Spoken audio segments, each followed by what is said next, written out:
राधा स्वामी दयाल की दया, राधा स्वामी सहाय, राधा स्वामी।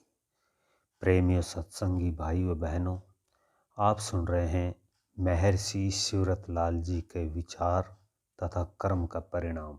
सो किस तरह फरमाते हैं, लगे रहा करते। उनमें इतनी कमी नहीं थी कि वर्षों तक तप करे और पारावार ही न मिले, लेकिन उन्हें तो अज्ञानी जीवों को वे मार्ग बताना था जिस पर चलने के बाद ज्ञान चक्षु खुल जाए। ये ज्ञान विशेष प्रकार का ही था। ईश्वर है, उस पर विश्वास है, उसके अनेकों रूप है, वे अदृश्य है, सर्वशक्तिमान है, सर्वव्यापक है। उन बातों को ज्ञान नहीं करते। ये कभी तो सुनी सुनाई बातें हैं। हमारा काम निकल जाता है, आशाएं पूरी हो जाती है, सुख मिल जाता है, उसका नाम ज्ञान नहीं है। अपितु उन सब कामों को कौन करता है, उस काम को जानना ही ज्ञान है। हम क्यों आए, हमें क्या करना है, हमें कहाँ जाना है। जीव इस संसार में आता है और चला जाता है। इसके पीछे कौन सा रहस्य है। सभी माँ के पेट से निकलकर आते हैं। उसी आसमान के नीचे चांद और सूरज की उपस्थिति में फलते फूलते हैं। फिर भी किसी को कम, किसी को ज़्यादा। ऐसा क्यों? कौन बताए उन बातों को? हाँ, उत्सुक होना आवश्यक है। उत्सुकता ही आवश्यकता बन जाती है और आवश्यकता ही आविष्कार के लिए संसार पार में तैरना है। कष्टों को स्वयं झेल कर देखना, फिर उनका निदान ढूंढना, ये उनकी विशेषताएं होती है। और उसी आधार पर वे संसार में आते हैं और जीवों के कष्टों और दुखों को दूर करते ही हैं। साथ ही उन्हें अगला मार्ग बता देते हैं जिससे वे सरलता से अपने निज घर को जा सकते हैं, जहां उनका अंतिम पड़ाव होता है। वे एक चीज़ बो देते हैं जो आगे वनों में भी परिवर्तित हो सकता है। सतगुरु जी महाराज के जन्म से ही मुसीबतें और परेशानियों का साथ बंधी थी।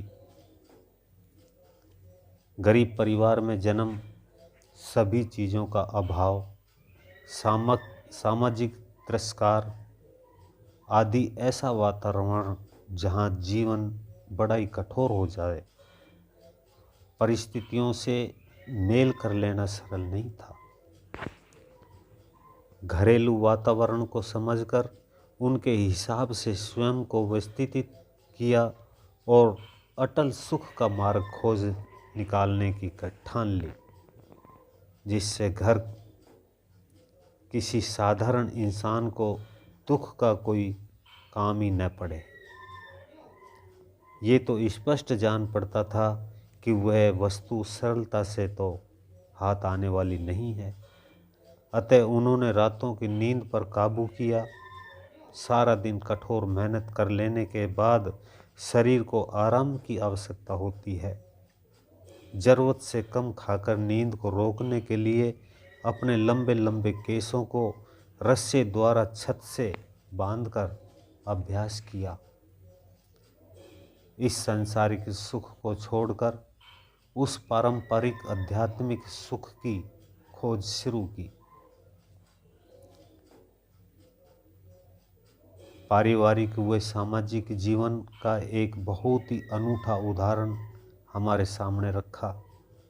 वह भी उस रूप में कि कोई व्यक्ति यह शिकायत न कर सकता कि कोई काम यह नहीं कर पाएगा। महाराज जी के सामने किसी विषम परिस्थितियां थी। उसका अनुमान तो स्वयं भुगत भोगी लगा सकता है। या जिसने किसी पीड़ित के समीप रहकर उस दुख को समझने का प्रयास किया हो, अपने घर के सारे कार्यों को स्वयं पूरा करते, अपने पिताजी की हर तरह से सेवा करना उन्होंने अपना धर्म बना रखा था।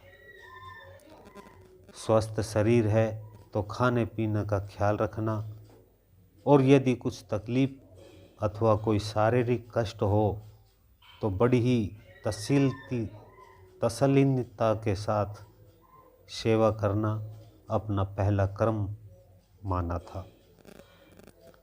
पिता के अंश से और माता की कोख से जिसका जीवन अस्तित्व में आया, उनकी मन अस्तित्व में आया तो उनकी मन लगा करके सेवा करना हमारा धर्म है। उस धर्म परायण स्वभाव को पालते हुए कभी भी किसी को भी कोई दुख नहीं दिया। कहते भी वह कैसे, सभी के दुखों और परेशानियों को दूर हटाने का बीड़ा उठाया था। राधा स्वामी।